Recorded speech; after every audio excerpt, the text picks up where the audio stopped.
Order, please. Before we begin the daily routine, the subject for this evening's late debate was submitted by the Honourable Member for Dartmouth North. Therefore, be resolved as government's inaction on auto insurance is driving more and more Nova Scotians to go without coverage on their motor vehicles, and be debated this evening at 6 p.m.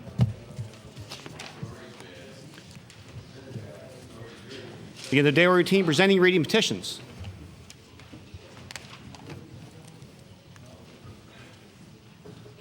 Presenting reports of committees. The Honourable Minister of Service Nova Scotia and Municipal Relations. Speaker, I beg leave to table the annual report for the 2002-2003 Nova Scotia Real Estate Commission. Report is tabled. The Honourable Minister of Justice. Just order, please. Order, please.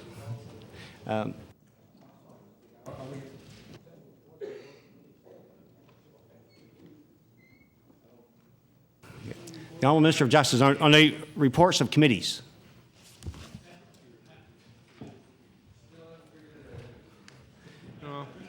Table reports, regulations, and other papers.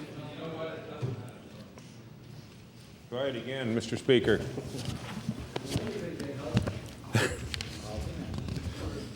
In my capacity as Attorney General and pursuant to Section 51 of the Judicature Act, I hereby table amendments to the civil procedure rules that were made pursuant to the Judicature Act by judges of the Supreme Court on May 31st, 2002.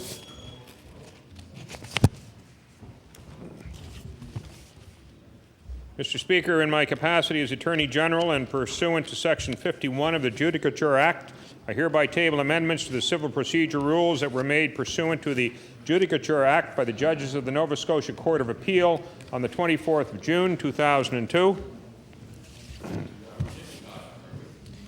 And Mr. Speaker, in my capacity as Attorney General and pursuant to Section 51 of the Judicature Act, I hereby table amendments to the civil procedure rules that were made pursuant to the Judicature Act by judges of the Supreme Court of Nova Scotia on the 24th day of January 2003. Document is tabled. The Honourable Government House Leader. Yes, Mr. Speaker, I beg leave to table the Workers' Compensation Board of Nova Scotia annual report for calendar year 2002. Report is tabled. Statements by ministers. The Honourable Minister of Natural Resources. Thank you, Mr. Speaker. Mr. Speaker, I rise today as Minister responsible for the Emergency Measures Act. Yesterday, a severe rain and windstorm caused significant flooding throughout the mainland of Nova Scotia. Some areas of the province were affected more than others. I deeply regret to inform the House that tragically, 2 lives were lost when several people were trapped in 2 vehicles in Lunenburg County. On behalf of all members of the House, I offer condolences to the families of those 2 individuals. In all areas of the province, the exemplary efforts of our emergency responders, both volunteer and paid, have helped to minimize the loss of life and damage to property. For that, all members of this House and all Nova Scotians should be thankful.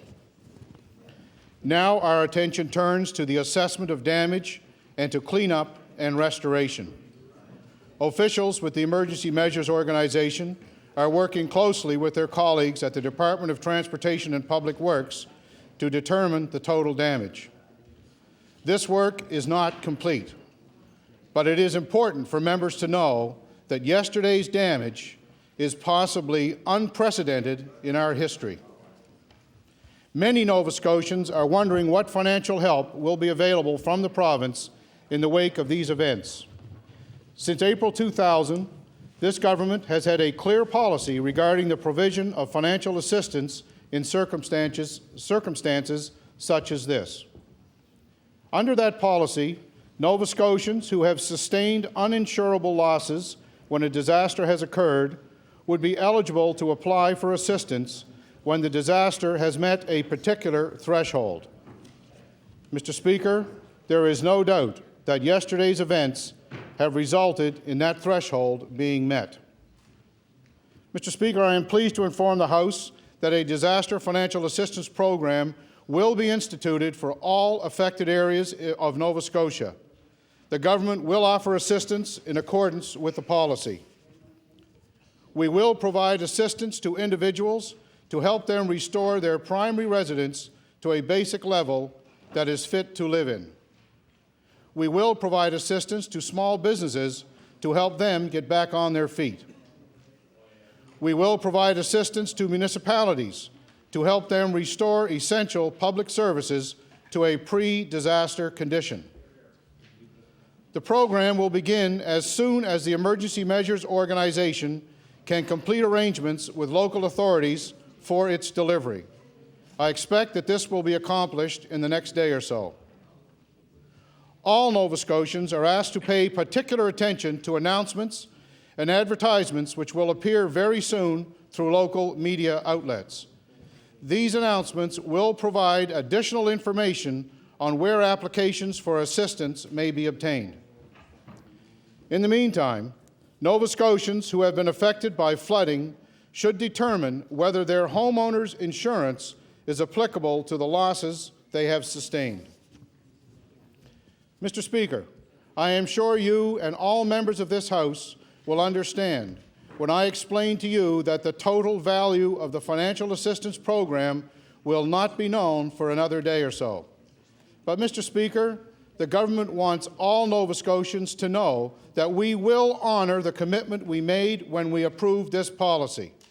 We provided financial assistance following floods in Oxford and Queens County in 1999 and in Cape Breton in 2000, and we will do so again. Thank you, Mr. Speaker.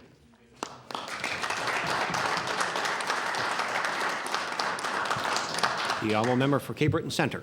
Thank you, Mr. Speaker. And I say in the outset that we just received this, but more importantly, on behalf of my party, Mr. Speaker, would like to send out our condolences to the families of those people that lost their lives so tragically in this disaster. You know, Mr. Speaker,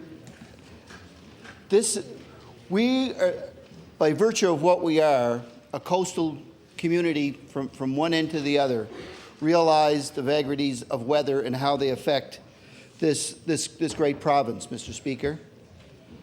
But, you know, time and time again, we find ourselves being reactive and not proactive in regarding of the safety of our communities when it comes to emergency measures, Mr. Speaker, because by and large, we spend a lot of our time in isolation and not really understanding the work that falls on the shoulders of the many volunteers from Yarmouth to Cape North in this province, Mr. Speaker. So we're finding here that, we had a report card released a week or so ago and letters sent out to each and every MLA. And yet, there was nothing in that bit of information that you could substantively grade the various communities by. There was a number, but we didn't know how we arrived at that number, Mr. Speaker. So I think, if nothing else we've learned from this tragedy is that, that this government has to take the safety of our communities in a real and substantive way, as opposed to just saying, okay, when it happens, we'll deal with it. Because, I can recall back in 2000, in the floods that involved many of the areas that I represent in Cape Breton, Mr. Speaker, that while the amount of financial support that was there was appreciated, it wasn't enough. I mean, people's homes were devastated. And to merely say we're going to bring it back to an area that's habitable when they've lost tens of thousands of dollars, I don't think is fair treatment. And I think we have to go back and rethink that idea. I think we've also got to realize that what we see going on in insurance today and the repercussions what's going to happen to some of these homeowners after they file for these. And indeed, if you don't have insurance coverage, it's not going to cover. But in the reality of life today, there's many Nova Scotians that say, do I eat? Do I insure? And that has to be taken into effect, Mr. Speaker. To our businesses and to our other municipalities, while there's a mention of help, there's no real substantive line, again, of what that help is. It's a vague, we will help, we'll get there. So I'm urging the minister to kind of urge the rest of his cabinet that they've got a budget coming up in a couple of days' time to put their money where their mouths are, Mr. Speaker, and finance emergency measures in a way that it's not the burden of many, many, many overburdened volunteers in this province, as we see already. Put some real financing in there with real direction that these people can have the tools in which to work and that they can prevent disasters rather than just repair them. Thank you, Mr. Speaker. The honourable member for Victoria. Thank you very much, Mr. Speaker.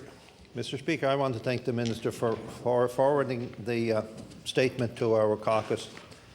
And also, Mr. Speaker, on behalf of myself and all members of our caucus, we want to express our condolence to the members of the families the families of the members who met with tragedy due to the severe flooding across the province yesterday. Mr. Speaker, I believe firmly that those people in need of relief should get it and get it, in a reasonable period of time when these floods take place or any emergencies. And Mr. Speaker, we wonder, shouldn't the same consideration be given to the Dominion School, which suffers from emergency subsidence? But all of the bigger questions from yesterday is, are we ready to address more severe flooding in the future? Mr. Speaker, the response from emergency crews yesterday, both paid and voluntary, they've done what they could. They responded very quickly. But, Mr. Speaker, there's a limit to how far these volunteers and smaller first responders can go. They need a backup from the province when these emergencies arise, and they need it quickly. And, Mr. Speaker, I'm afraid that that's not there to assist the first responders when they respond to a situation like happened yesterday across our province. I think, Mr. Speaker, now is the time for us to assess what we can do better and how we can prevent this flooding from happening in the future. Are we really prepared for larger situations than yesterday, which could come anytime, Mr. Speaker? And, Mr. Speaker, the government says they will provide assistance to help those restore their primary residence to a basic level that is fit to live in. But, Mr. Speaker, my question is, when? The minister talks a day or two, but Mr. Speaker, I hope that the minister is sincere when he says a day or two, that the relief will be there for them.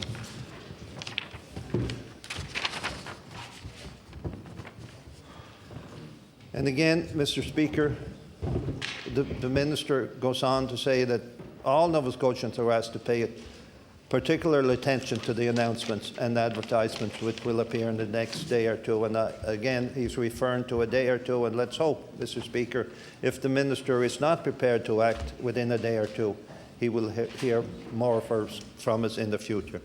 Again, Mr. Speaker, I thank the minister for sending the statement over to us, and it's good to get it, Mr. Speaker. Thanks.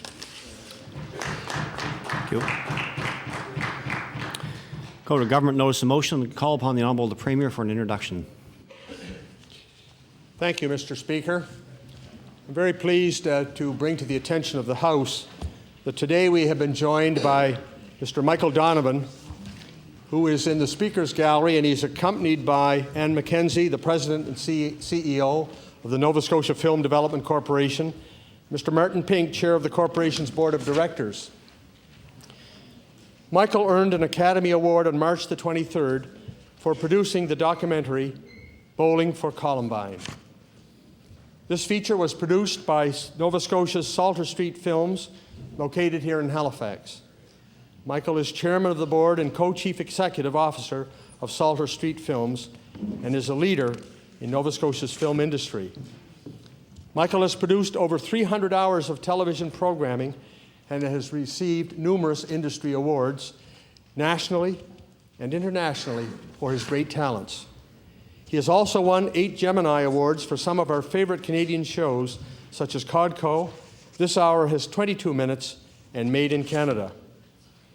I am proud, as I know all of us are proud, of the talent and devotion that Michael brings to the Nova Scotia film industry, and wish to congratulate him on his recent Oscar win. I would ask members of the legislature to please stand and join me in welcoming Michael Donovan to the House of Assembly today.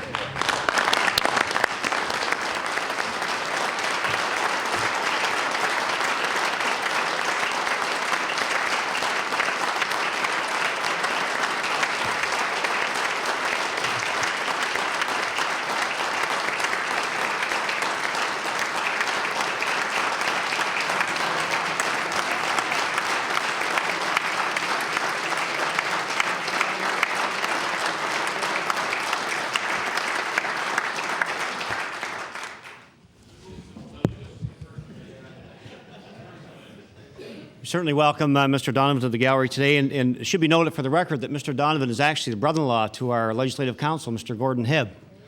So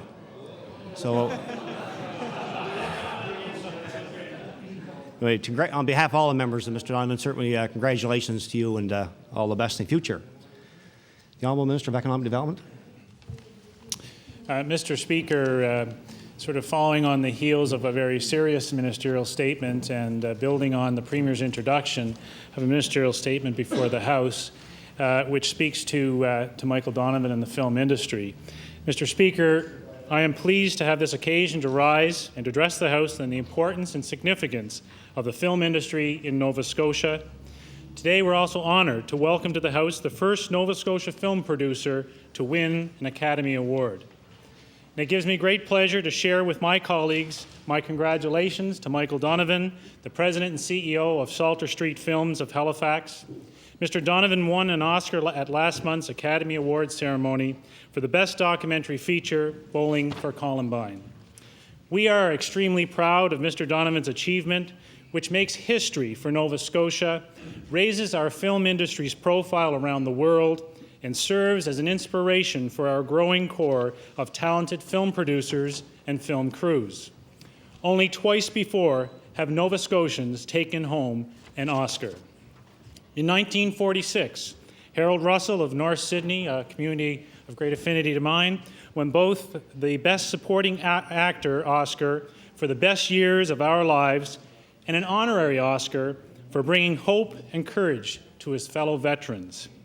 He is the only actor ever to win 2 Oscars for the same role.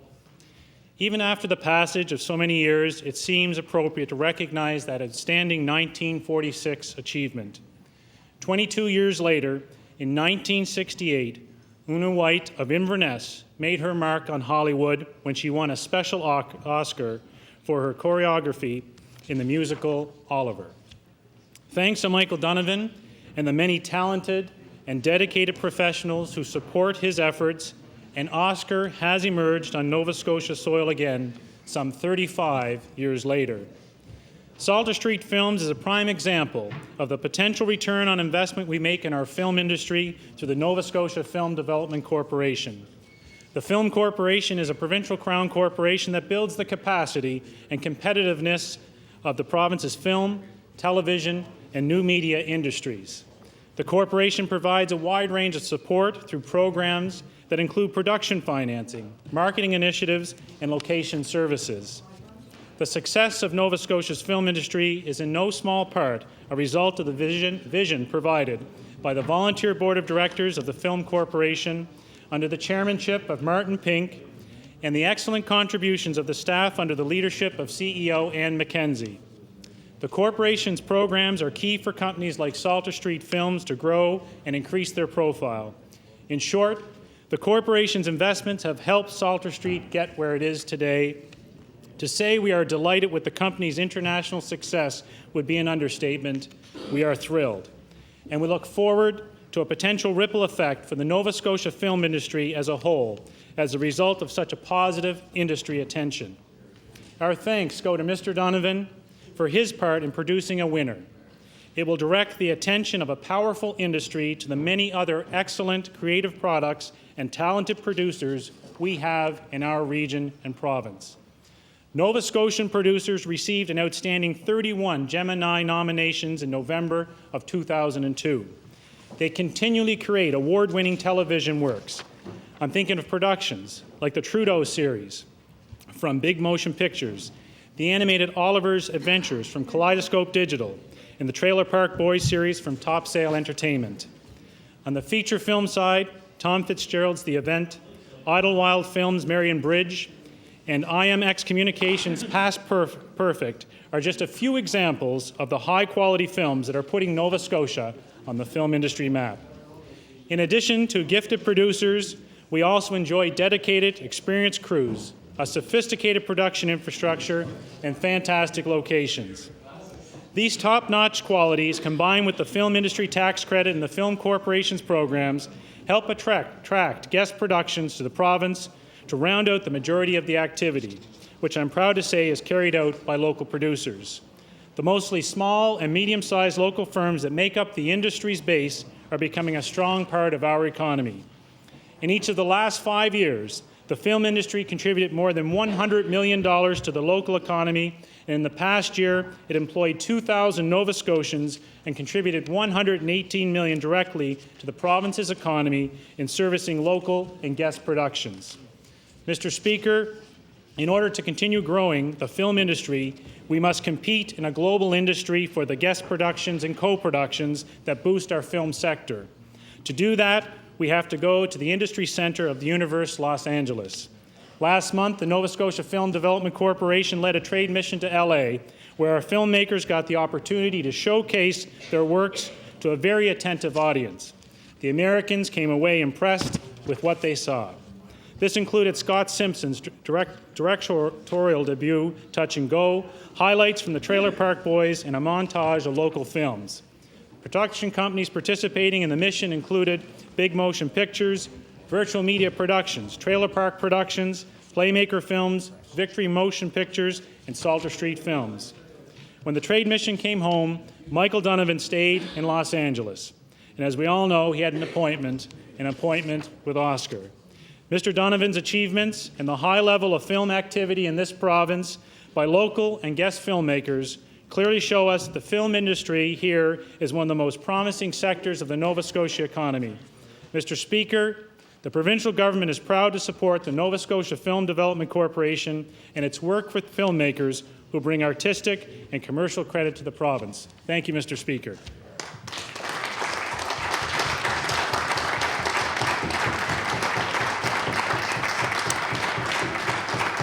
The Honourable Leader of the Official Opposition. Thank you, Mr. Speaker. I'd like to join with the Minister and with the members of the Government Caucus on behalf of the Opposition Caucus and the Democratic Party Caucus in offering our congratulations to Mr. Donovan and everyone at Salter Street Films. I know that like everyone in Nova Scotia, as we were watching these awards and as you climbed onto the stage, you carried with you the hopes of a lot of people in this province, and they were really hoping for you. And when it came true, I think there was a cheer that went up, I would say, right across the province. So it was a great night at the Academy Awards, even though at the time there were so many other important events that were going on in the world. I think all of us here in this corner of the world had a little something to hope for as you were receiving that award. I wanted to say as well, I had the opportunity to listen to the CBC interview that you did the next day, and I know that I guess that was after the post-Oscar parties and some opportunity to mix with others in the industry, and certainly expected that was extremely exciting. But I note that you did note that there was some sadness around the layoffs that had taken place with Alliance Atlantis at the time, and certainly we very much hope that those days are behind the industry, and that in future that there will be growth in the sector, because we know that investment is important in the industry, but we also know that genius resides in the company with the individuals who make it up. So we're well aware of that. And I'd like to just put one final little plug in, if I may, Mr. Speaker. One of the people that Michael Donovan mentioned in that interview was Floyd Kane. And Floyd, in fact, worked in our office before he left for obviously bigger and better things. And we're real proud of him, too. So thank you very much. Thank you very much, Mr. Speaker.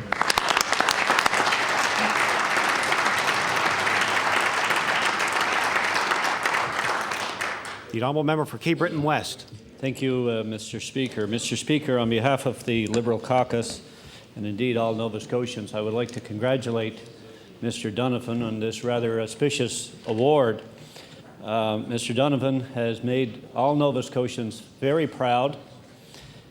The wealth of a nation, and certainly of a province, is measured not by how many dollars that you can pack on the table, but rather by the richness of the people that provide us with such talents that has been brought forth by Mr. Donovan and all those who have been associated with his success and many of the endeavors in the music and film industry, the arts and the culture, that have made us perhaps one of the richest provinces in Canada, if not one of the richest places in the world to live.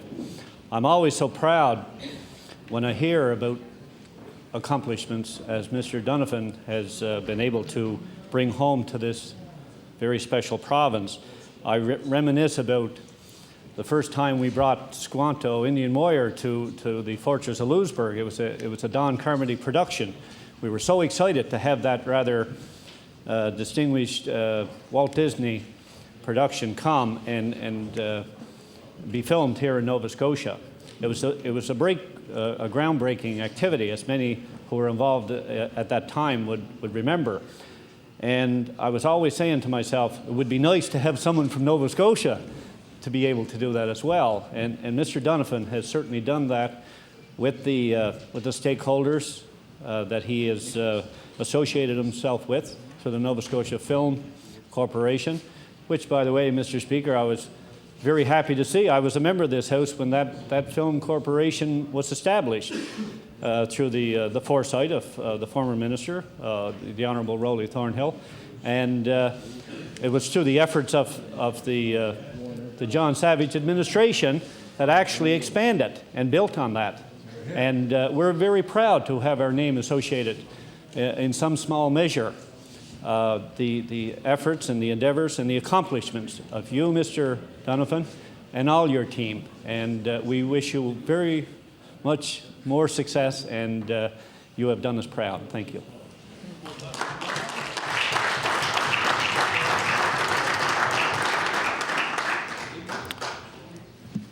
Thank you. If there are no further statements by ministers, we'll now move on to government notice of motion. The Honourable the Premier.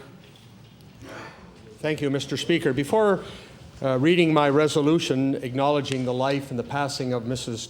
Margaret Savage, through you I request permission of the House for Dr. Jim Smith to speak. Agreed? Agreed. The Honourable Member for Dartmouth East. Thank you, Mr. Speaker, and thank you, Mr. Premier.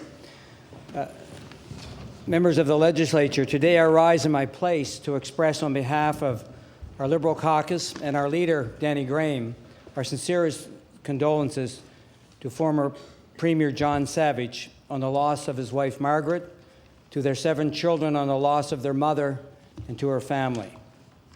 Many of us in this house knew Margaret Savage personally, and she was a friend to all of us.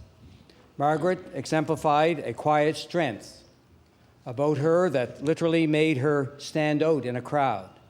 She would go about her tasks and responsibilities with a strength and determination that always possessed the right mix of warmth and kindness. Dartmouth has lost a very dear friend who will be truly missed. Margaret's contribution to our community are endless. As one of the founding members of Feed Others of Dartmouth, as a leader in bringing the Peter Zosky Golf Tournament for Literacy to Dartmouth, and to the countless hours she spent volunteering with shut-in programs at the Halifax Regional Library. The truly beautiful thing about Margaret is that she did all of this for her community, not for attention. In fact, Margaret would be the first to shy away from anyone who would acknowledge and praise her efforts. She volunteered countless hours because she truly wanted to help people. Nova Scotia has lost a true friend and unique individual. John lost a loving wife.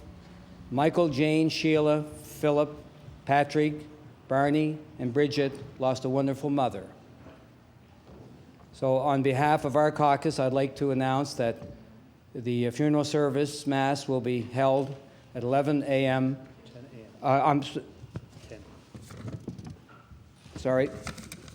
10 a.m.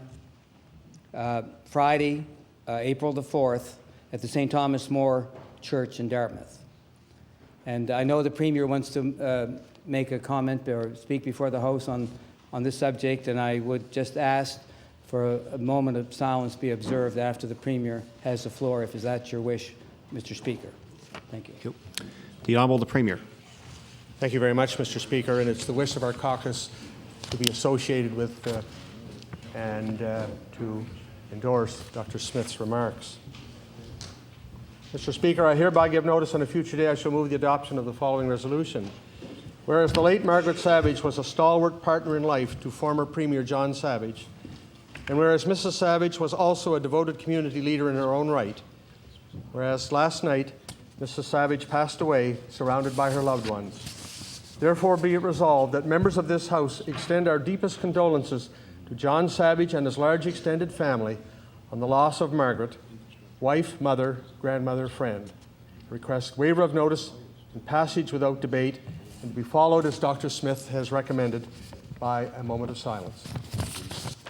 Request waivers agreed? Agreed. All those in favour say aye. Contrary-minded, nay. Motion is carried. Just before we go on to the next step, the Honourable Leader of the Official Opposition wanted to make a comment as well. Mr. Speaker, I just wanted to, on behalf of our caucus, associate ourselves with the remarks made by Mr. Smith and by the Premier, and to say that I have known the Savage family for more than 25 years. I spoke with the former Premier this morning and with his son, expressed certainly our condolences on their very great loss. And those of us who had the opportunity to know Margaret Savage, and certainly as I did from time to time, even run into her in the grocery store. She always was a person of great humor, who would offer advice, who understood how important it was that we approach life as she did, which was in a very caring and compassionate way, and she will certainly be missed by all of those in Dartmouth. We did lose, I think, a great member of our community, and I have a resolution that I will read at the appropriate time. Thank you, Mr. Speaker. Ask all members to rise now in a moment of silence for Margaret Savage.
Thank you. Please be seated.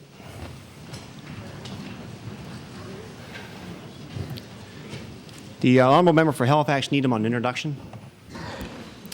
Thank you very much, Mr. Speaker. And Mr. Speaker, I rise to introduce another hero, again in a context, however, Mr. Speaker, who is a context that is not so happy, as was the case with Mr. Donovan.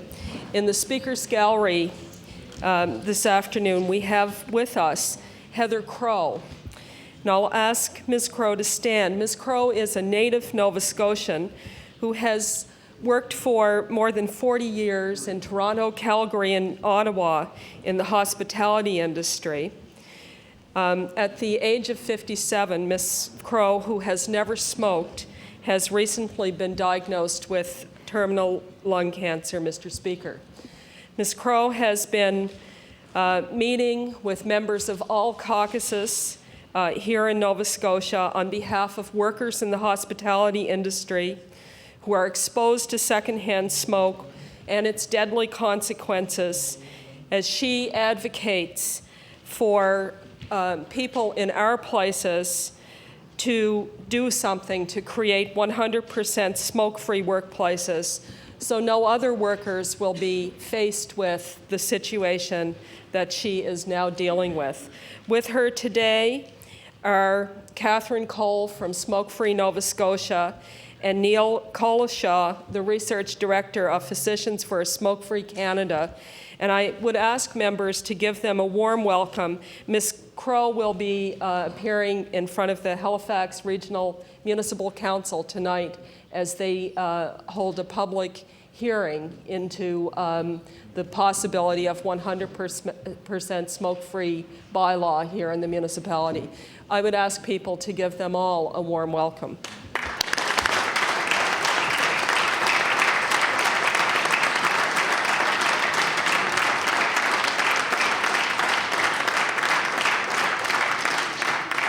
Certainly welcome our special guest to the gallery today, the Honourable Minister of Health, on the introduction. Thank you, Mr. Speaker. Mr. Speaker, in the West Gallery today we have a group of students here from St. Mary's University from the criminology course. There are 11 of them with their leader, Russell Prime, and I wonder if they would rise and receive the welcome of the House.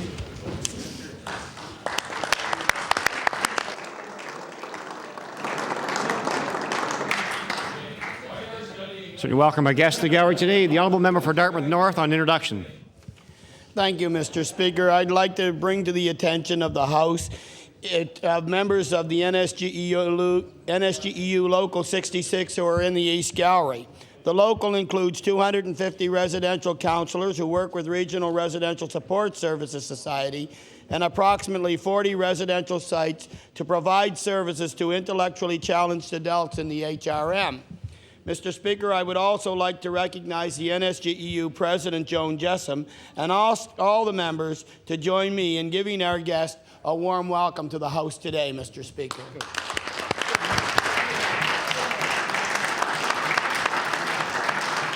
Again, we welcome our guest to the gallery today. Back to a government notice of motion. The Honourable Minister of Justice. Mr. Speaker, I hereby have notice that on a future day I shall move the adoption of the following resolution. Whereas in February 2003, the Nova Scotia legal community lost a valuable, dedicated member with the passing of Bernadette MacDonald. Whereas Ms. MacDonald, recently appointed as Queen's Counsel and spent over 2 decades as a Crown Attorney working in special prosecutions and specializing in complex commercial crimes before being appointed to Senior Crown Counsel in 2001. Whereas Ms. MacDonald also spent much of her time giving back to the community. She was a member of the Dalhousie University Board of Governors for many years, received an Outstanding Alumni Award from Dalhousie University, was a member of the Nova Scotia College of Art and Design Board of Governors, served on the Nova Scotia Bariters Society committees, and enjoyed spending time assisting new lawyers called to the bar. Therefore, be it resolved that the members of this legislature join me in recognizing the significant contributions made by Bernadette MacDonald and express our condolences to her family and friends. And Mr. Speaker, I request waiver of notice. Waivers are agreed. All those in favour say aye. Counterminded nay. Motion is carried. The Honourable Minister of Natural Resources. Thank you, Mr. Speaker. Mr. Speaker, I hereby give notice on a future day I shall move the adoption of the following resolution. Whereas Avert Hudgkins of Truro recently received a Distinguished Service Award from the Prospectors and Developers Association of Canada in recognition of his long and successful career as a prospector in the Maritimes, and whereas the Prospectors and Developers Association of Canada is a national association established in 1932 to represent the interests of the mineral exploration and development industry, and whereas Mr. Hudgkins' efforts have resulted in millions of dollars of investment in Nova Scotia and in several hundred jobs at 3 mines that were placed into production as a direct result of his work.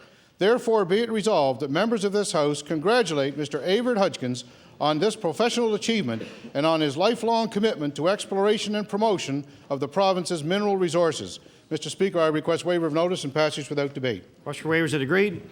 All those in favor say aye. Contrary-minded, nay. Motion is carried. The Honourable Minister of Health. Thank you, Mr. Speaker. Mr. Speaker, I hereby give notice that on a future day I shall move the adoption of the following resolution.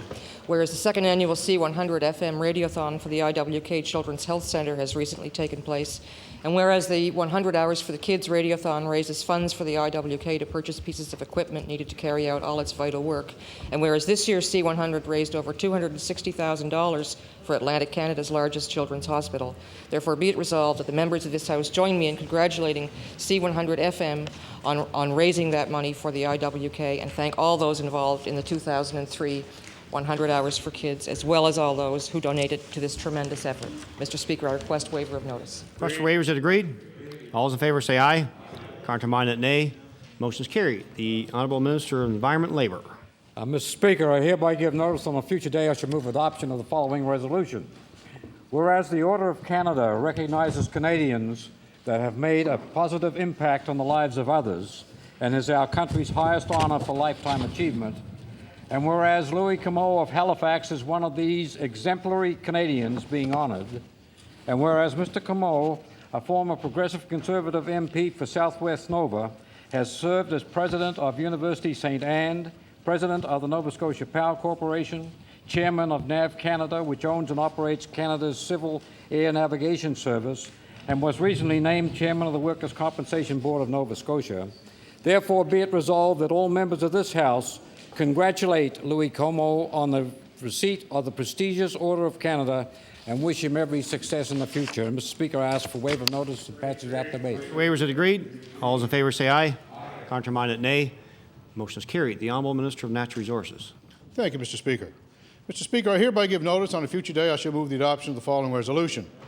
Whereas Dr. Donald Forsyth, a marine geophysicist with Brown University's Department of Geological Sciences, received the 2002 A.G. Huntsman Award presented by the Bedford Institute of Oceanography, and whereas the A.G. Huntsman Award was established by the Canadian marine science community to recognize excellence of research in the marine sciences and outstanding contributions to the discipline, and whereas Dr. Forsyth is a pioneer in the marine sciences, an excellent educator, an exceptional colleague to a large number of scientific collaborators, a model of integrity and unselfish in the service that he has given to the scientific community, therefore be it resolved that members of this House congratulate Dr. Donald Forsyth on this award and on his extensive professional accomplishments. Mr. Speaker, I request waiver of notice and passage without debate. Request for waivers is agreed. All those in favor say aye. Contrary-minded, nay. Motion is carried.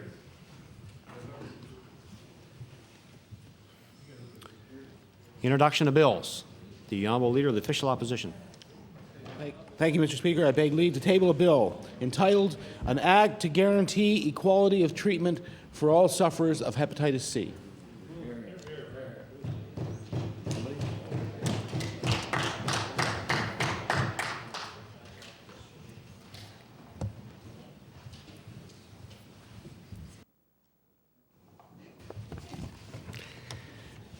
The Honourable Leader of the Official Opposition begs leave to introduce a bill entitled An Act to Guarantee Equality of Treatment for All Sufferers of Hepatitis C.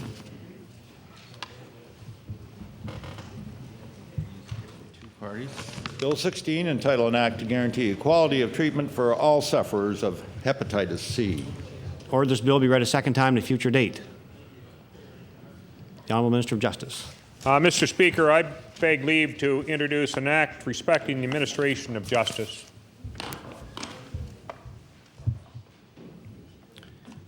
The Honourable Minister of Justice begs leave to introduce a bill entitled An Act Respecting the Administration of Justice.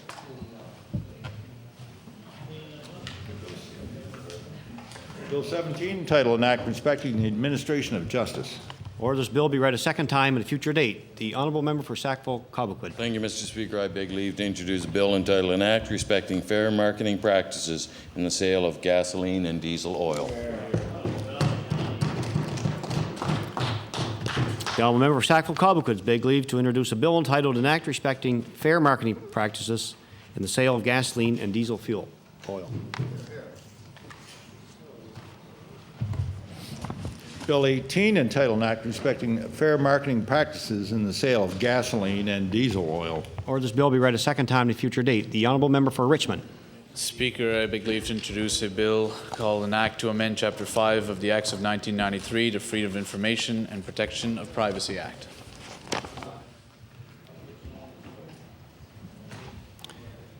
The Honourable Member for Richmond begs leave to introduce a bill entitled An Act to Amend Chapter 5 of the Acts of 1993, the Freedom of Information and Protection of Privacy Act. Bill 19, entitled An Act to Amend Chapter 5 of the Acts of 1993, the Freedom of Information and Protection of Privacy Act. Order this bill be read a second time at a future date. The Honourable Member for Halifax-Chebucto. Thank you, Mr. Speaker. I beg leave to introduce a bill entitled An Act Respecting the Closure of Schools and to set aside decisions of school boards closing schools and to review the funding needs of the school boards. That's Jane Gunn, but not... The Honourable Member for Halifax-Chebucto begs leave to introduce a bill entitled An Act Respecting the Closure of Schools and to set aside decisions of school boards closing schools and to review the funding needs of the school boards. Bill 20, entitled An Act Respecting the Closure of Schools and to set aside decisions of school boards closing schools and to review the funding needs of the school boards. Order this bill be read a second time at a future date. The Honourable Member for Glace Bay. Thank you, Mr. Speaker. I beg leave to introduce a bill entitled An Act to Establish a Board to Distribute to Charities 1/2 of the profits from the Sydney Casino.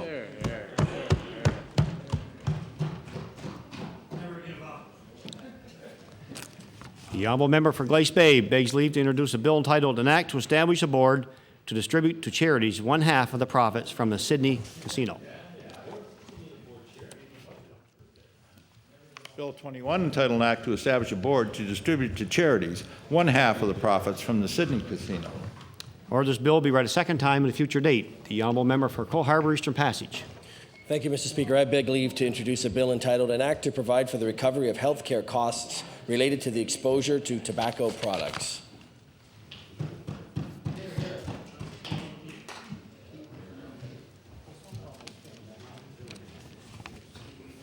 The Honourable Member for Cole Harbour Eastern Passage begs leave to introduce a bill entitled An Act to Provide for the Recovery of Health Care Costs Related to the Exposure to Tobacco Products. Bill 22, entitled An Act to Provide for the Recovery of Health Care Costs Related to the Exposure to Tobacco Products. Order this bill be read a second time at a future date.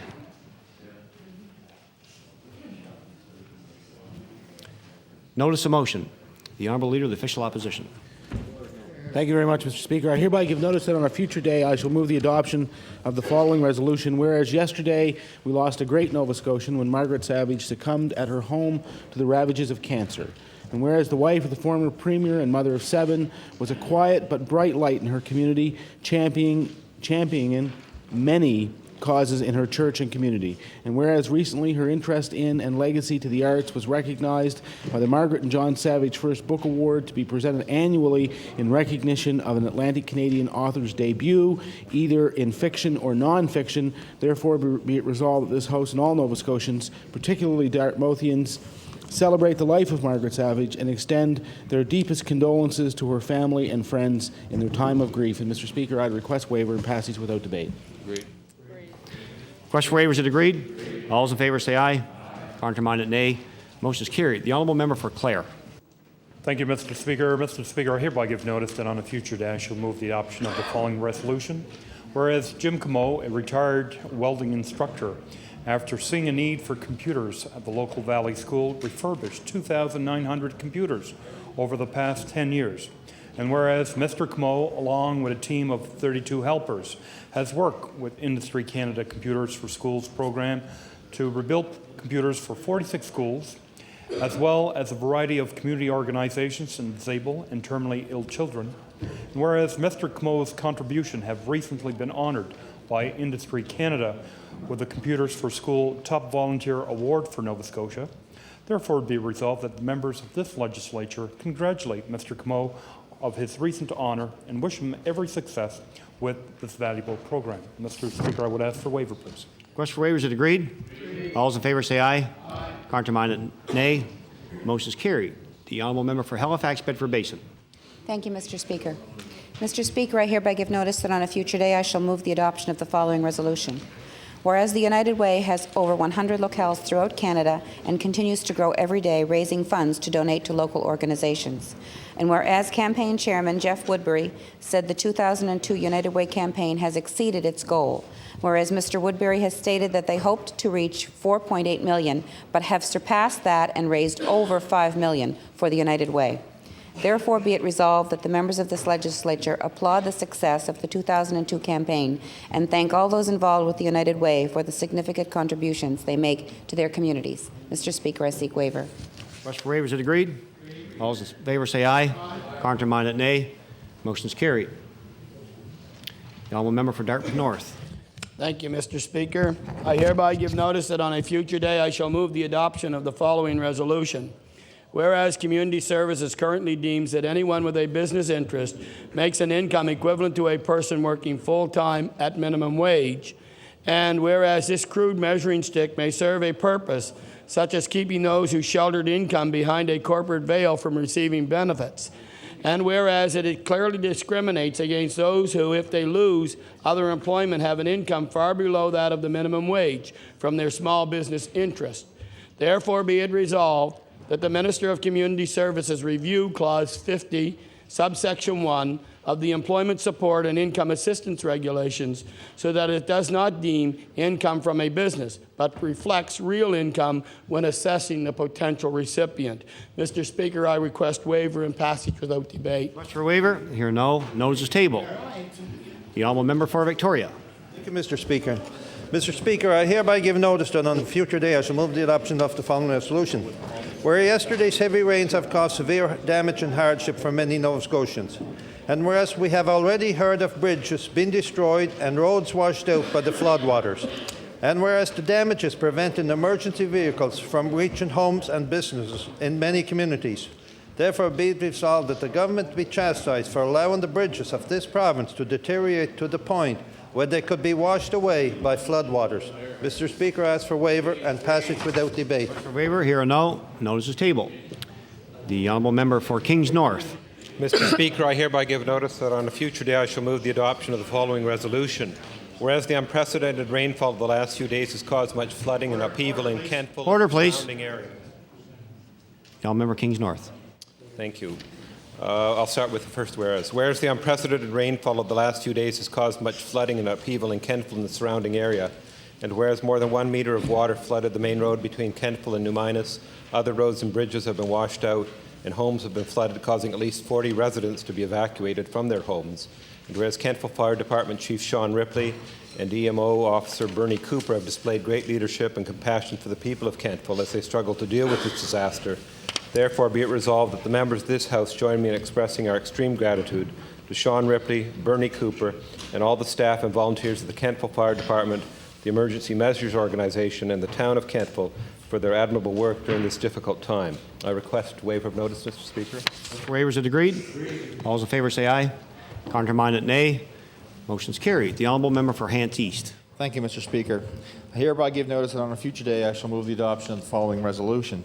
Whereas track and field events have often held a high profile in international sporting events, and whereas indoor track events are crucial to a runner's development, whereas Maitland's own middle distance runner Heather Henniger has continued to set new provincial standards in indoor track, besting her own provincial record at a meet in Seattle and qualified for the World Indoor Championships as well in Birmingham, England. Therefore, be it resolved this House of Assembly congratulate Heather Henniger of Maitland for her continued improvement in middle distance running and wish her well in what should be a long and successful career on the world stage. Mr. Speaker, I request waiver of notice and passage without debate. Request for waivers are agreed. All those in favor say aye. Contrary-minded, nay. Motion is carried. The honourable member for Cape Breton Nova. Mr. Speaker, I hereby give notice that on a future day I shall move adoption of the following resolution. Whereas the NDP holds itself out as representing Labour and the better government than the Liberals or the Tories, and the need refers to them as the old line parties from which the NDP proposes to liberate the people. And whereas in Ontario this proposition was put to the test, and after only a single term of Bob Rae and the NDP, the voters there threw them out with a tidal wave. And whereas due to the sorry memory of the Rae days, the NDP has ever since been the least popular political choice in Ontario and remains firmly mired in third place as a consequence. Resolved that the experience of the province of Ontario ought to be instructive for voters here in Nova Scotia as we approach the upcoming day of decision, at which time the future of hamism will be dealt with. Notice is tabled. The honourable member for Shelburne. Mr. Speaker, I hereby give notice that on a future day I shall move the adoption of the following resolution. Whereas 3 fishermen found themselves floating in the cold waters of the North Atlantic in a lifeboat after abandoning their sinking craft 75 kilometers off the coast of Cape Sable Island. And whereas Skipper David Hill, along with crewmen Corey Harris and Nathan Pushy, were caught in 5-meter waves and 70 kilometers per hour winds and spent 3 hours in the chilly ocean before the nearest boat could arrive. And whereas the rescue was staged by Challenger 88 under skipper Bobby Truckair, who had spotted the distress flare and whose quick response saved the lives of the 3 men aboard. Therefore be resolved that the members of this House commend Bobby Truckair and his crew for their rapid response to a fellow ship in distress. And Mr. Speaker, I request waiver of notice. Request for waivers are agreed. All those in favor say aye. Contrary-minded, nay. Motion is carried. The honourable member for Halifax-Shabukto. Thank you, Mr. Speaker. I'll be seeking waiver.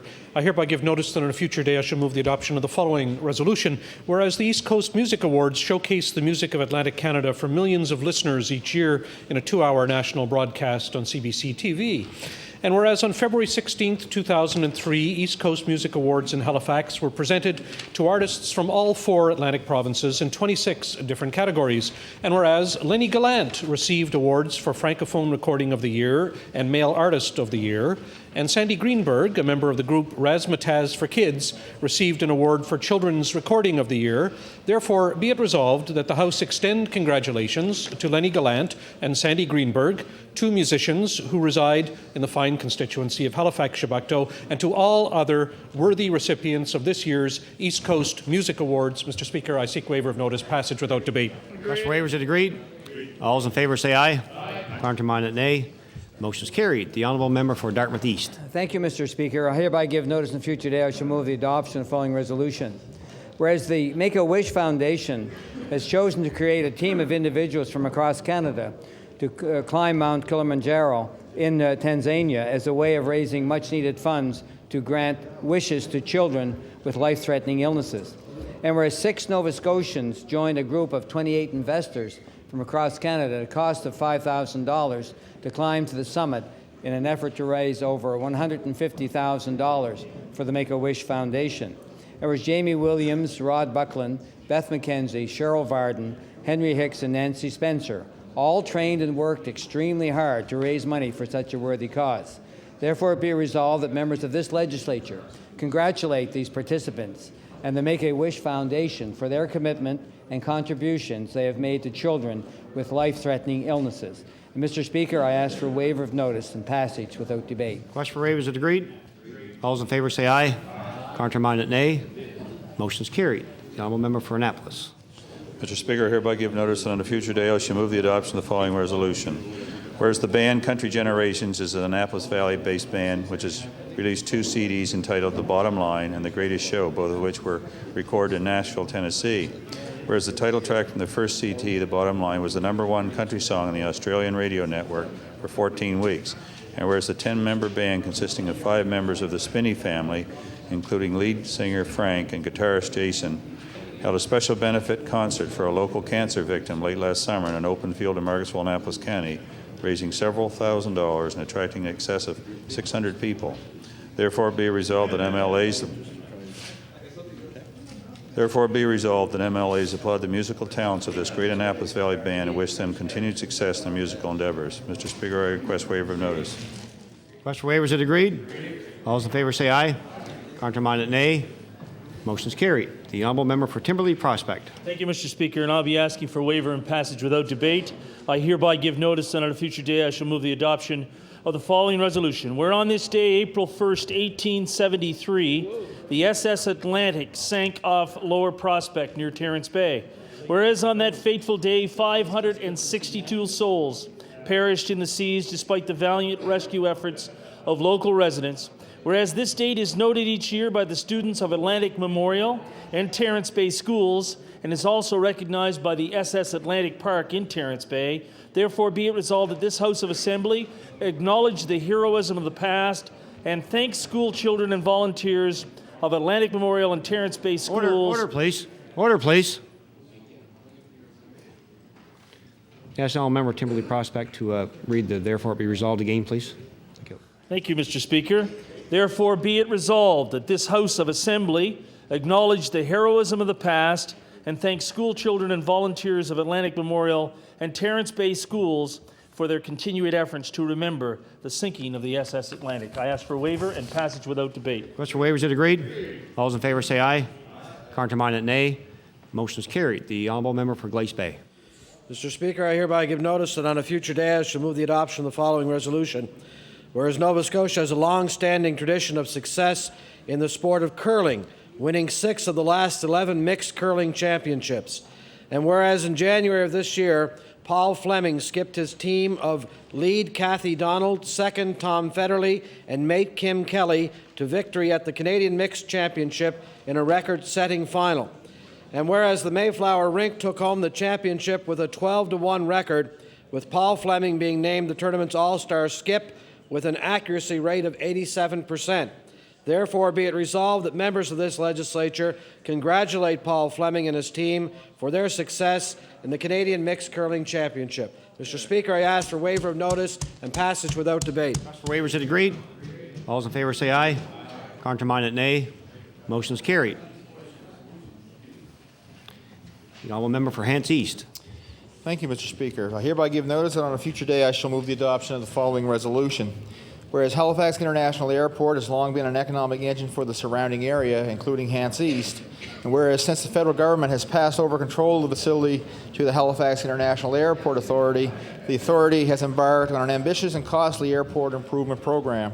And whereas in December 2002, the Halifax Airport Authority CEO, Mr. Reg Milley, officially opened the beautiful new domestic arrivals area, which increases the airport's domestic passenger area by 4 times. Therefore, be it resolved that this House of Assembly congratulate Mr. Milley and the rest of the staff at the Airport Authority for their vision and hard work and wish them well in their work in improving a facility so vital and important to our economy. Mr. Speaker, I request waiver of notice and passage without debate. Request for waivers is agreed. All those in favor say aye. Contrary-minded, nay. Motion is carried. The honourable member for Richmond. Speaker, I hereby give notice on a future day I shall move the adoption of the following resolution.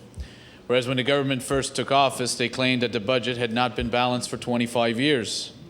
Whereas later that was modified when they claimed the budget was balanced 25 to 30 years ago if you included capital spending.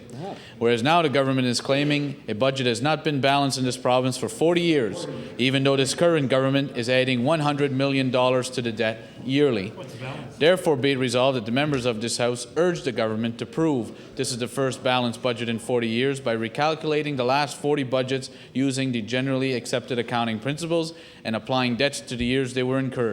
Failing that, they should dispense with the rhetoric and admit that using any other accounting standard, this budget would not be close to being balanced. Speaker, I ask for waiver of notice and passage without debate. There are several noes. Notice is tabled. The honourable member for Cape Breton Nova. The people of Nova Scotia. Mr. Speaker, I have another one here. I'd like to give notice that on a future day I shall move adoption of the following resolution. Whereas the NDP holds itself out as a great friend of Labour and champion of the toiling masses. And whereas this proposition was put to the test in Ontario under the days of the gone but not forgotten Bob Rae government. And whereas the Bob Rae NDPers enacted a social contract, a wage control package, which was in many ways even more draconian than the worst imaginations of right-wing Tories. Resolved that the workers of Nova Scotia should learn from the experiences of the workers of Ontario and should not support nor vote for those who would seek to do the same thing here. Notice is tabled. The Honourable Minister of Economic Development. Thank you, Mr. Speaker. Mr. Speaker, I hereby give notice on a future day I shall move the adoption of the following resolution. Please. Order, please. The Honourable Minister of Economic Development. Thank you, Mr. Speaker. I hereby give notice on a future day I shall move the adoption of the following resolution. Whereas in January of 2003, Cape Breton and Nova Scotia lost a great business and community leader with the death of Harvey Weber. And whereas Mr. Weber graduated from Dalhousie Law School before starting his career as a retail clothing merchant in Sydney, after which he began his work to advance the future of Atlantic Canada. And whereas whether it was Think Cape Breton First, Atlantic Canada Plus, or Silicon Island, Mr. Weber was always involved in a project to further the economic prosperity of our region.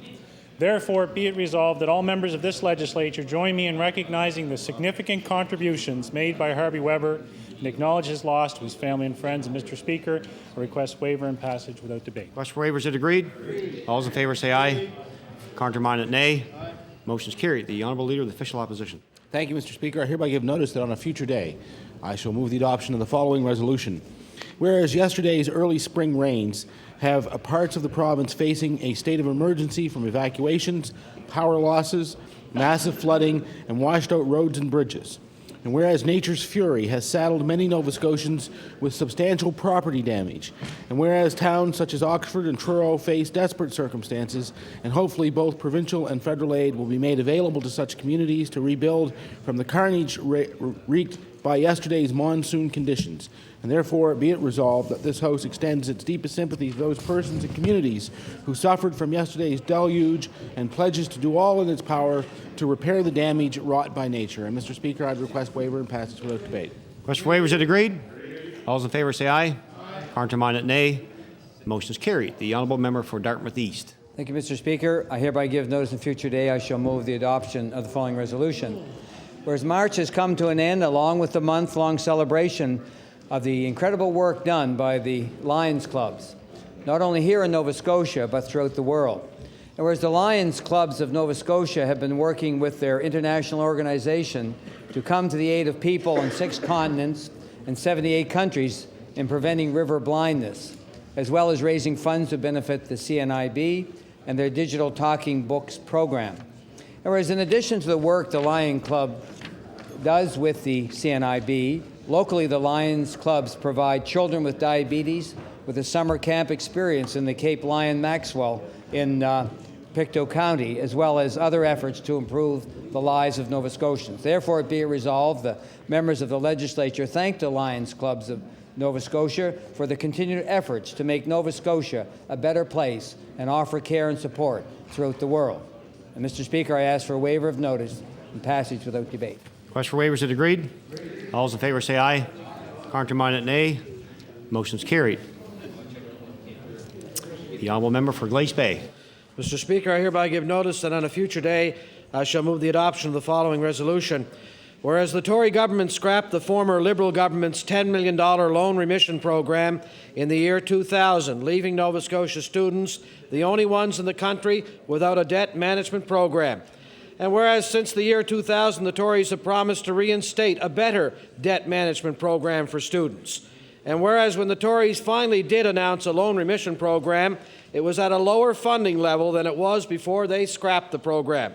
Therefore, be it resolved that the Tory government commit to increasing the level of funding for its loan remission program to the former Liberal government's financial commitment of $10 million. Mr. Speaker, I ask for waiver of notice and passage without debate. Question waivers is agreed. Here are several noes. Notice is tabled.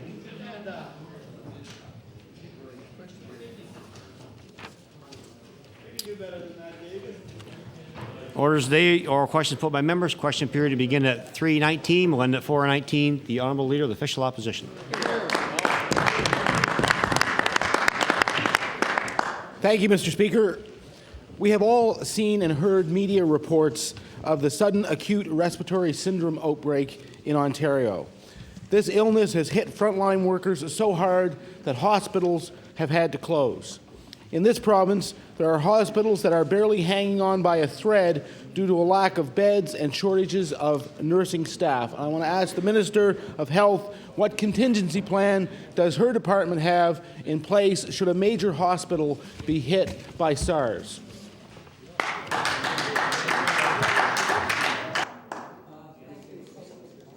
Order, please.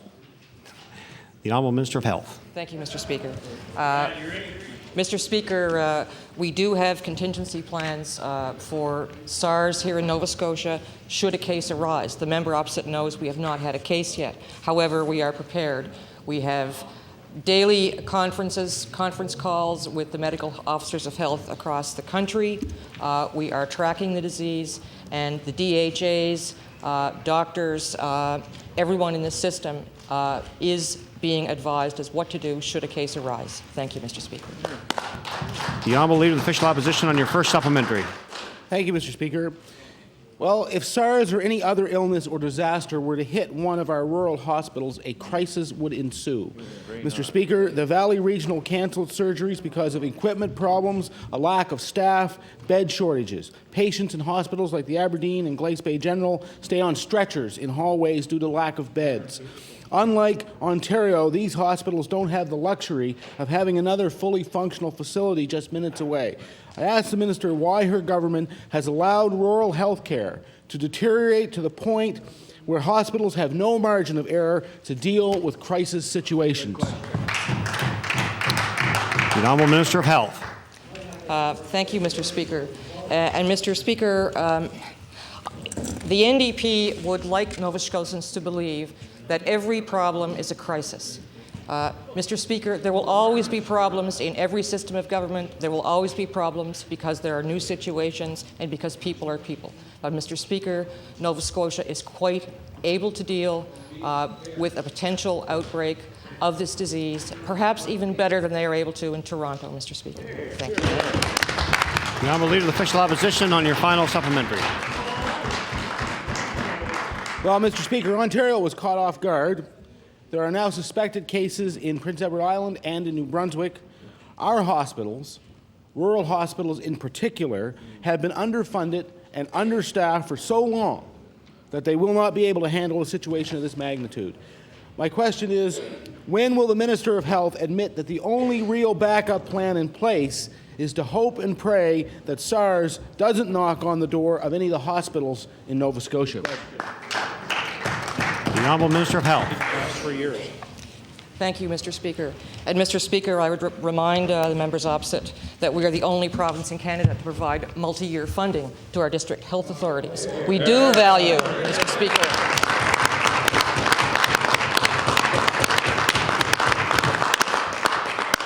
we absolutely value our rural hospitals, and Mr. Speaker, I would suggest that some people very much underestimate the abilities of the people in our rural hospitals. Thank you, Mr. Speaker. The Honourable Member for Dartmouth East. A question to the Minister of Health. The Minister of Health has just informed the House today that her plan for SARS is that if a case arises, in other words, it's not proactive, it's reactive. Diligence, hard work, and proactive planning are mandatory when it comes to disease control for illness like SARS. For example, on April the 3rd, Mr. Speaker, a group of 14 Acadia University students participating in exchange programs in Asia will be returning to Wolfville to the university. My question to the Minister, Mr. Minister, what specific plans will you as Minister of Health be taking when these students arrive in Nova Scotia to ensure that these students don't pose a health risk to themselves and pose a health risk to others? The Honourable Minister of Health. Mr. Speaker, all persons who arrive in this country and in Nova Scotia from Asia will be looked at. They will be given information how to treat themselves. Mr. Speaker, we are not going to repeat the experience of what happened in PEI, or just because a person was Asian or had traveled to Asia, that they were prevented from going from school and that people overreacted. So we have a plan, Mr. Speaker, and we have many plans, and they will all take effect when a suspected case occurs in Nova Scotia, which it has not as yet. The honourable member for Dartmouth East on your first supplementary. So, Mr. Speaker, if I understand the minister, she's not going to overreact, so therefore she's going to underreact and wait for a case to arise. Well, Mr. Speaker, that's not good enough, because the well-being of Nova Scotians, all Nova Scotians are at stake here. And so we're quickly approaching the time, Mr. Speaker, for universities to hold their spring convocations ceremonies throughout the province. Traditionally, many parents from Asia and other high-risk countries for SARS travel to Nova Scotia to attend these ceremonies. So my question to the minister, could the minister explain to us here today in the House the process that will be in place to screen and monitor visitors such as these from high-risk areas when they enter Nova Scotia? The Honourable Minister of Health. Thank you, Mr. Speaker. And Mr. Speaker, airport personnel and Health Canada also have plans for dealing with visitors from Asia. But as I understand the question from the member opposite, he would have us treating cases that don't even exist. And Mr. Speaker, that is simply silly. The honourable member for Dartmouth East on your final supplementary. Mr. Speaker, I'm not questioning that minister on the medical model. I'm questioning her on the public health model, and she doesn't seem to understand anything more about public health than she does about the medical model. So, Mr. Speaker, this is a disease with a high mortality rate for all ages, both in Canada and in Asia. And there's been much discussion about regulation change going to Cabinet sometime this week. So my question to the minister, and please could she give us a straight answer on this and not dance around with some overreacting and underreacting. Let's give it right down the middle, straight down the middle, Mr. Speaker. Will the minister assure Nova Scotian universities that if quarantine is required, that the necessary regulatory change will be in place and can be implemented before these students on April the 3rd will be arriving back to Nova Scotia? The Honourable Minister of Health. Thank you, Mr. Speaker. And Mr. Speaker, the straight answer is the regulations were signed last night. Thank you, Mr. Speaker. The honourable member for Halifax Needham. Thank you. Thank you very much, Mr. Speaker. Mr. Speaker, my question through you is for the Minister of Health. Mr. Speaker, as I indicated earlier in my introduction of Heather Crow, who is sitting in our gallery today, she's here to urge a ban on smoking in all public places. Although Ms. Crow has never smoked, she has been diagnosed with lung cancer after spending her life waitressing in smoke-filled environments. She, more than anyone, Mr. Speaker, will tell you that people working in the hospitality industry do not deserve to be treated as second-class workers or second-class citizens. I want the Minister of Health, Mr. Speaker, to tell us why her government is refusing to introduce a total ban on smoking in all public places so that Nova Scotian workers in the hospitality industry will be protected. The Honourable Minister of Health. Thank you, Mr. Speaker. I heard Ms. Crow on the radio this morning, and I'm certainly sympathetic to her plight. And I would refer that question, Mr. Speaker, to the Minister of Health Promotion. The Honourable Minister responsible for Health Promotion.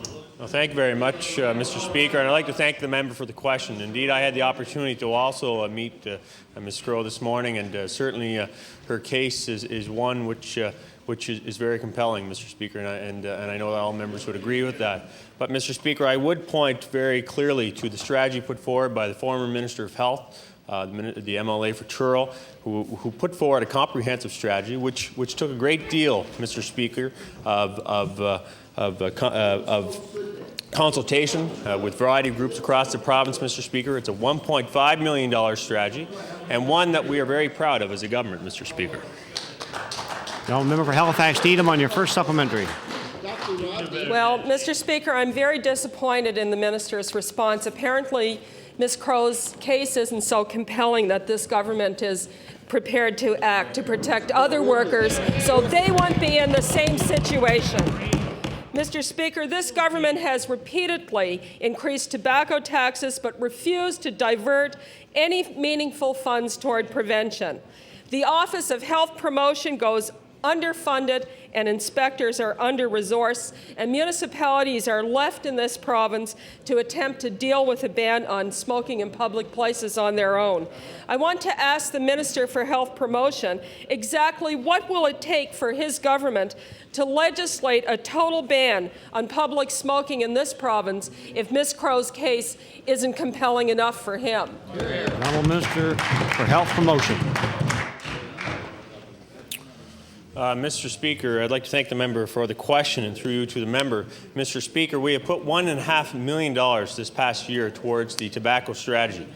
Mr. Speaker, in that, we have touched on a number of bases, 7 points to that, Mr. Speaker. And the member may not consider a drop from 30% of Nova Scotians to 21% in the last 3 years as a significant drop in the number of tobacco users in this province, but certainly we do, Mr. Speaker. Now, member for Halifax Needham on your final supplementary. Thank you very much, Mr. Speaker. Well, Mr. Speaker, tonight Halifax Regional Council will debate whether or not to go smoke-free, a decision that could affect 1/3 of the province's population if they decide to do the right thing. Across the country and across the province, smoking is being banned in many public places. Nova Scotia should follow suit. We have some of the highest cancer rates in this country, Mr. Speaker, and the link between secondhand smoke and illness is undeniable, as Heather Crow's landmark workers' compensation case indicates. I want to ask the minister again how he can justify his government's watered-down legislation in the face of evidence that is so strong that workers' lives are at stake, Mr. Speaker. The Honourable Minister for Health Promotion. Mr. Speaker, what the member is missing is that legislation is one component of the entire strategy, Mr. Speaker, and she may not consider, as I mentioned earlier, that a 9% drop in the number of Nova Scotians using tobacco is significant. She may not recognize the fact that a 13% drop in students using tobacco is significant. This government does, Mr. Speaker. This government took a leadership role across this country in the smoke-free legislation, Mr. Speaker, and the minister and the former minister, Mr. Speaker, and the Premier deserve credit for that, Mr. Speaker.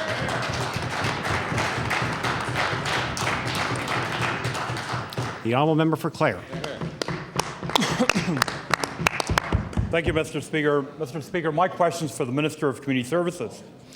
As of midnight Monday night, April 7th, men and women who work in group and small option homes employed by the Regional Residential Services Society can legally walk off the job. Mr. Speaker, I met with a group of these young, dedicated workers, and believe me, this is not the type of action that they would like to take. However, they feel they have no choice. They feel they are not valued as professionals, and the work they do is not viewed by government as being valuable. My question to the minister is, do you value these workers and the role they play in caring for individuals that you, Mr. Minister, are ultimately responsible for? The Honourable Minister of Community Services. Thank you, Mr. Speaker, and I want to thank the member opposite for his question. And I would tell the member opposite that my history going back with people that are served by community supports for adults goes back some time. And I very much care about them, and so does this government. And in fact, Mr. Speaker, as we uploaded community services to the province, we brought in new standards and we greatly enhanced the wage package for that sector. But what the member is talking about is one of many private service providers, and we absolutely encourage both those dedicated volunteers that make up the board of this private service provider and the union to get back to the table and work, because that is the employer-employee relationship. Thank you, Mr. Speaker. The Honourable Member for Clare, and your first supplementary. Mr. Speaker, yesterday these workers offered to government and their management a solution. A strike can be avoided if government and management can agree to appoint a conciliation board, a board that can hear both sides of the issue and can make a decision. A decision, Mr. Speaker, that is not binding. And my question to the minister is, will this minister make contact with management and ensure them that he will support them in whatever way he can by the appointment of a conciliation board so that this process can move forward. The Honourable Minister of Community Services. Mr. Speaker, I would want to assure the member opposite that, in fact, there has been a conciliator on the scene for quite some time, and that it's very important that both sides recognize the value of having such a third party to assist them. This is a dispute, Mr. Speaker, between the service provider and the union, and I would encourage both parties to make good use of the conciliator which is in place. Thank you, Mr. Speaker. The Honourable Member for Clare on your final supplementary. Thank you, Mr. Speaker. Mr. Speaker, April 7th is fast approaching. Mr. Speaker, with $700 million of announcements over the last 6 months, one thing is clear about the action of this Tory government. If you can't cut a ribbon, then you don't spend the money. It's quite simple. My final question to the Minister, Mr. Speaker, why has the Minister refused to show leadership on this issue by providing the necessary financial resources to ensure that the individuals he is ultimately responsible for are safely cared for? Honourable Minister of Community Services. Thank you, Mr. Speaker. I thank the member opposite for the chance to clarify just what a commitment this government has made to this sector. And again, Mr. Speaker, I point out that while the department funds the sector, there are many service providers in the sector. And one of the things that we have done as a government, we brought the standards up so that it's uniform across the country, the province. We've brought geographic wage equity to this sector. And, Mr. Speaker, I would assure the member opposite that we think that a $28 million increase in the wage package that's provided to this sector is quite significant. In fact, it approaches almost 50% over 4 years. Thank you, Mr. Speaker. The Honourable Member for Dartmouth North. Thank you, Mr. Speaker. My question is to the Minister of Community Services. Mr. Speaker, members of the NSGEU Local 66 have returned to the legislature out of concern for their clients and the working conditions. They are now less than a week from a possible job action. These councillors work with intellectual disabled adults in small residential sites in Halifax, HRM. They get $4 to $5 less than the workers do and do the same job in an institutional setting. I asked the Minister of Community Services, how could his department ignore such a glaring disparity in wages between workers doing the same job in different settings? The Honourable Minister of Community Services. Thank you, Mr. Speaker. Mr. Speaker, I think we've covered some of this territory with the previous question, but for purposes of the member's question, again, I think that the commitment that has been made to this sector by this government is significant. I think that $28 million over 4 years speaks for itself, and as such, I would suggest that that is a tangible example of the commitment we have to the people that we care for through these, by funding these service providers scattered across the province. Thank you. The Honourable Member for Dartmouth North on your first supplementary. Thank you, Mr. Speaker. I would remind the Honourable Minister that the Premier campaigned on a campaign of fairness with respect to fairness from offshore benefits to Nova Scotians. The same thing can be said with respect to fairness on wage and wage parity. And I'm telling you, Mr. Speaker, that development workers can very well provide this. It can receive the same sort of funding for the councillors. The NSGEU has proposed a joint conciliation board, but the Regional Residential Services has rejected the offer. So far, there seems to be little will to resolve this issue without a strike. Families are worried about the care their loved ones will receive if job action is taken. I asked the Minister of Community Service, what contingency plans does his department have in place to provide the care for these residents should a strike occur? The Honourable Minister of Community Services. Thank you, Mr. Speaker. I thank the member opposite for his question. Clearly, Mr. Speaker, the wish is that there not be a disruption in services, but should that be the case, the expectation is of the service provider to have a contingency plan in place. Thank you, Mr. Speaker. Now, Member Dartmouth North on your final supplementary. Mr. Speaker, we have received word today that these residents will be removed from their homes by the end of the week. I asked the Minister, How can you justify allowing these families suddenly to be faced with the burden of caring for their loved ones instead of stepping in to resolve a very important issue? The Honourable Minister of Community Services.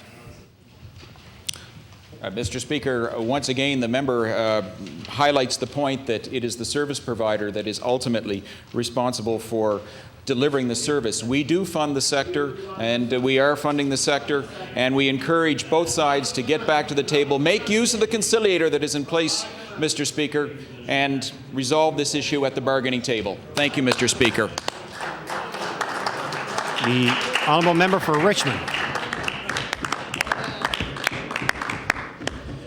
Mr. Speaker, in the infamous Tory Blue Book last election, the Premier said that the previous government had made $200 million of promises leading up to the election. Goes on further to say, quote, "They have cynically attempted to buy your vote while at the same time proposing to borrow against our children's future. There is a better way to govern Nova Scotia." End quote. Speaker, in another speech, the now Premier said, quote, "It's time for a government that respects Nova Scotians, not just during elections, but all the time." End quote. Mr. Speaker, finally, I have a list here of almost $700 million in spending commitments made by this government in the last 6 months. My question is, will the Premier enlighten the House as to why he no longer respects Nova Scotians by cynically making election promises with money borrowed against our children's future?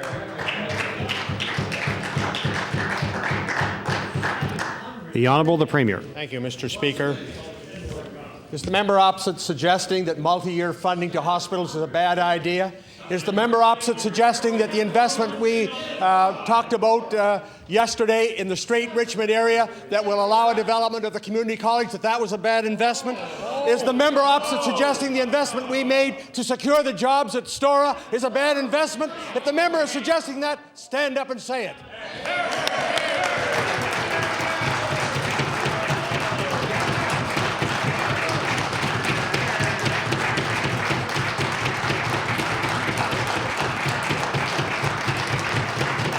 Order, please. Order, please. The Member for Richmond. Order. Order, please. The Member for Richmond on his first supplementary. Mr. Speaker, this Premier and this government has had 4 long years. And if you think you're fooling anyone in Nova Scotia that $700 million is just a cynical attempt to buy votes, Mr. Premier, it shows what kind of respect you truly have, sir, as a person, for the people of this province.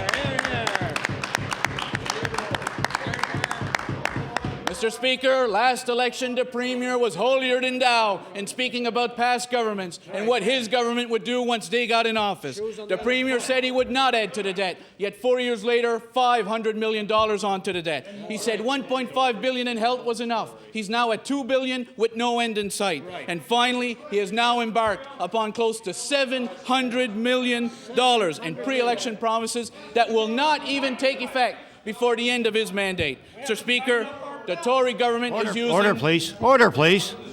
Order.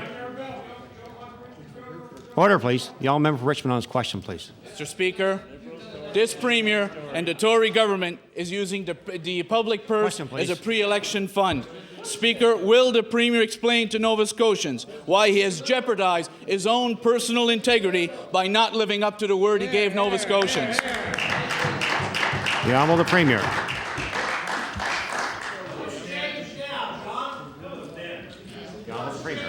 Thank you, Mr. Speaker. I remind the member from Richmond, he was a member of the government that reported surpluses when there were huge deficits. I would remind the member from Richmond that a year ago, he criticized the current government for bringing in a balanced budget with a very, very small surplus of just over $1 million. And just recently, by good management, this government has raised that surplus to $14 million. Mr. Speaker, this government will manage through difficult times, many of the difficult times created by the government opposite. The Member for Richmond on your final supplementary. Mr. Speaker, this Premier said in 1999 that he would not mortgage his grandchildren's future or our children's future. And you, sir, today have failed in that commitment that you've given to your grandchildren and to our children by the legacy that you have left here in this province. Mr. Speaker, this government clearly says it would not borrow money and mortgage the future of this province. Yet today, $700 million it has committed beyond its own mandate. Right. Mr. Speaker, once again, we have a Tory government that is trying to buy votes with Nova Scotians' taxpayers' dollars. Right. My final supplementary, why won't the Premier simply apologize to the people of Nova Scotia for telling them one thing in 1999 and clearly doing the opposite today? The Honourable the Premier. Mr. Speaker, I have clearly failed to convince the member opposite, so I will ask the Minister of Finance to have a try. The Honourable Minister of Finance.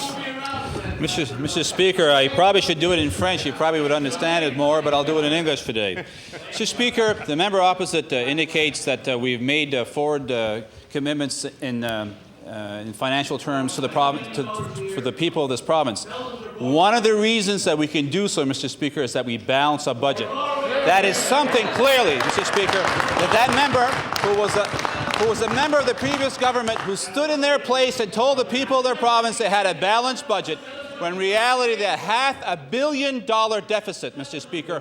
Why can we make announcements at community colleges, Mr. Speaker? Because we did what we said we would do. We brought sanity to the financial statements of this province, Mr. Speaker, so now we can invest for our people, something that they should be ashamed of when they didn't do so when they were in government.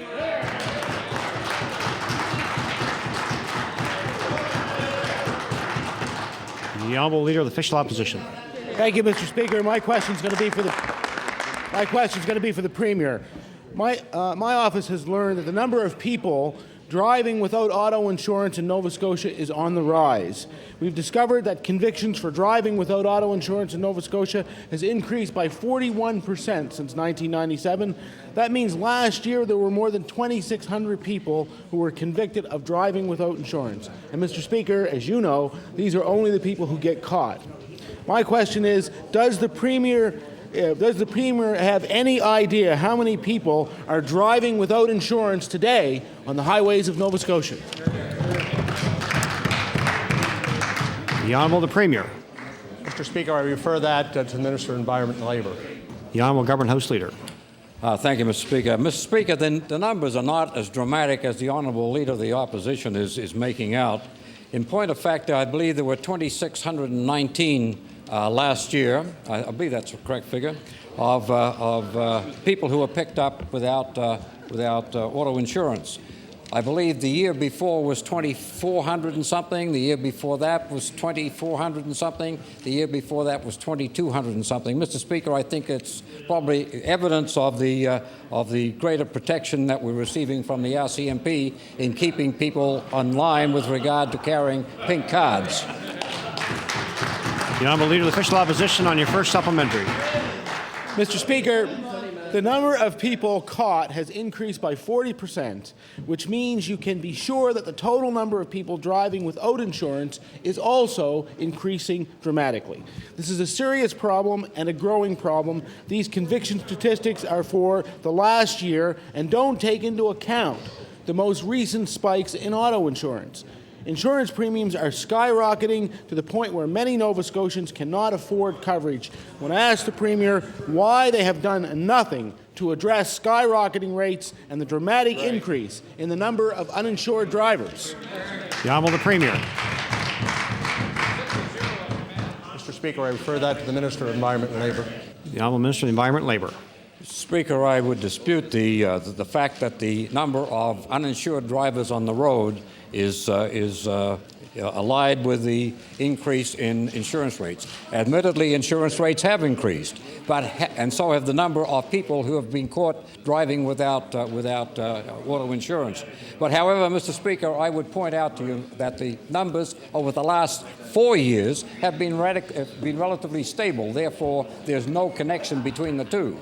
With regard to insurance, we'll be debating that later in the day.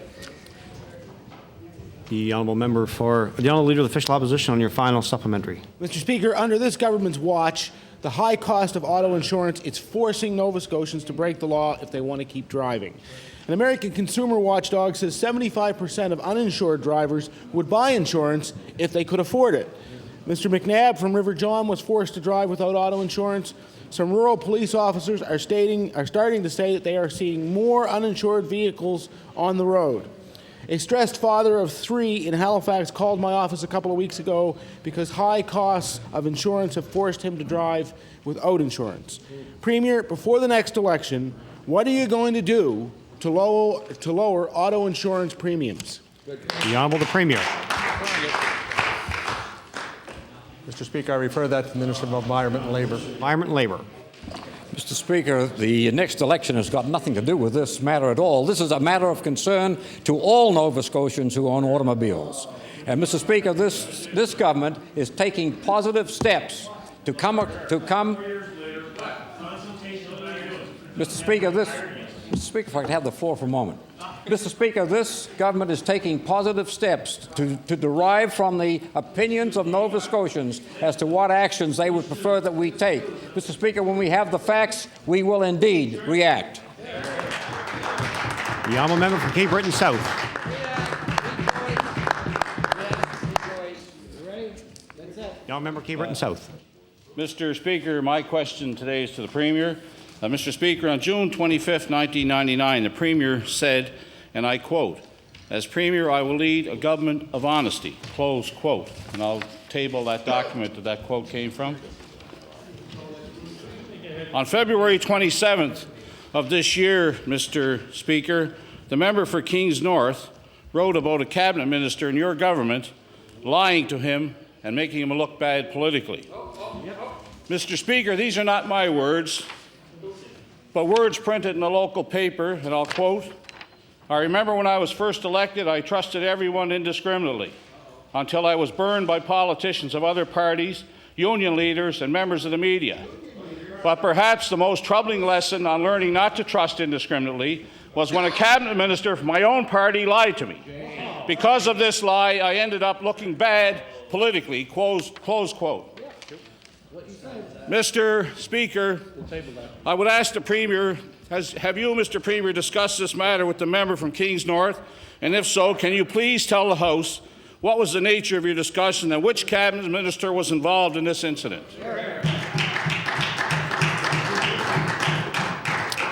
The Honourable the Premier. Thank you, Mr. Speaker. And the member opposite would have to acknowledge that over the last 3.5 years, this government has been forthright. It has delivered the kinds of things that it talked about in the election of 1999, and it will continue to do so. If the member opposite wants information relative to a backbencher in this House, then I would suggest that he ask the backbencher.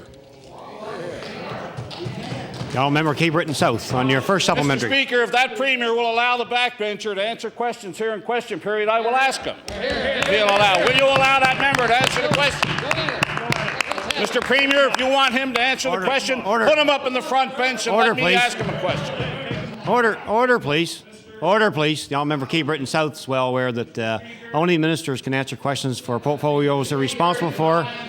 The honourable member Cape Breton South on your first supplementary. Mr. Speaker, the member for Kings North has stated this situation with a government minister caused him political embarrassment, which is a pretty serious business. Don't forget, Premier, you said you would lead an honest government. Now a minister, Mr. Speaker, is being accused by a backbencher in that government of lying to him about an issue of public policy. So I ask again, Mr. Premier, will you tell this House who the minister was that lied to the member from Kings North? Order, please. Order, please. Order, please. Order, please. I allowed the first part of the question because the member was reciting what he read in a local paper, but he just made the accusation himself that indeed there was a lie. And I'd ask the honourable member to rise and retract that statement, please. Retract that statement and insert the word misled. Thank you. The honourable Premier. Mr. Speaker, if the member opposite has a question for the backbencher, I would suggest they meet outside and have a discussion. The honourable member Cape Breton South on your final supplementary. Mr. Speaker, the Premier may trivialize this issue. This is a matter of a member of his Executive Council dealing with one of his own backbenchers on a government policy. Mr. Speaker, either the Premier, either the member from Kings North is misleading Nova Scotians in his double-dipping column in the Daily News, or a cabinet minister has deliberately misled that member. It's one of the two, Mr. Speaker. It is one of the two. Someone in your cabinet, Premier, is involved in this, and you're steadfastly refusing to tell members of this House or the people of Nova Scotia who that cabinet minister was. I would like again, Mr. Speaker, to ask the Premier who the cabinet minister was and what was the issue and what is he going to do about it.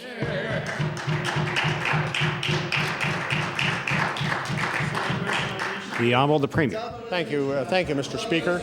I would again suggest if the member opposite has a question for a member who is not part of the government of Nova Scotia, there is a way in which he can have that question answered. The Honourable Member for Halifax Needham. Thank you, Mr. Speaker. Mr. Speaker, my question through you is to the Minister of Health. Mr. Speaker, last November, the Department of Health announced changes to the financial assessment process for long-term care. This government would like people to see a caring government easing the strain on seniors and their families. Well, Mr. Speaker, what I see is lost revenue, lost bed days at nursing homes, and full acute care beds as the Department of Health Eligibility Review Unit continues to target seniors' life savings to pay for nursing home care. I want to ask the Minister of Health, Mr. Speaker, why is her department continuing with this unfair practice instead of doing the right thing and covering the health care costs of long-term care? The Honourable Minister of Health. Thank you, Mr. Speaker. And Mr. Speaker, yes, we did make improvements to the assessment process. And Mr. Speaker, we are going to be announcing a plan to begin to cover some of the medical costs of long-term care. Thank you, Mr. Speaker. The Honourable Member for Halifax Needham on your first supplementary. Well, Mr. Speaker, this has been on the public agenda for some time, and we're getting a little irritated at having to wait for what's an important issue in seniors' lives. Mr. Speaker, in a memorandum to Cabinet obtained by my office, which I will table in a moment, the Department of Health admits that resource lands, such as farms and woodlots, is, quote, not accessible and difficult to sell. The department also admits the Eligibility Review Unit has difficulty assessing information from life insurance companies. This document clearly shows the real reason woodlot, farmland, and insurance policies were exempted from the financial assessment.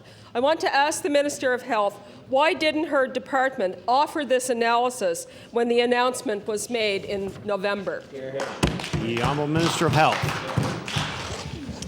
Thank you, Mr. Speaker. And Mr. Speaker, the whole assessment process is a very difficult one for everyone involved, all the people involved. And Mr. Speaker, that is one of the reasons that although this issue has been on the public agenda for years and years and years, this government is finally doing something about it. Thank you, Mr. Speaker. The Honourable Member for Halifax Needham on your final supplementary. This government is finally doing something about it because 20,000 Nova Scotians signed our petition.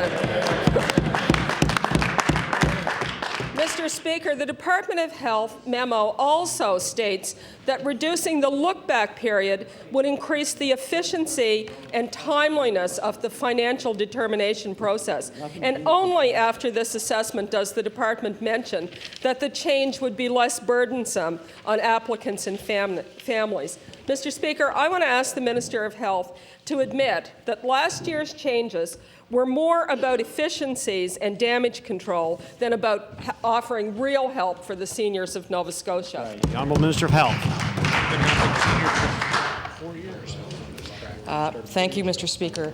And Mr. Speaker, earlier the member for Halifax Needham talked about patients taking up acute care beds while waiting for nursing home beds and the inefficiency of the system. Mr. Speaker, what we are attempting to do here is to be more humane and improve efficiency and help the seniors of Nova Scotia more than any previous governments in the last decade. Thank you, Mr. Speaker. The Honourable Member for Richmond.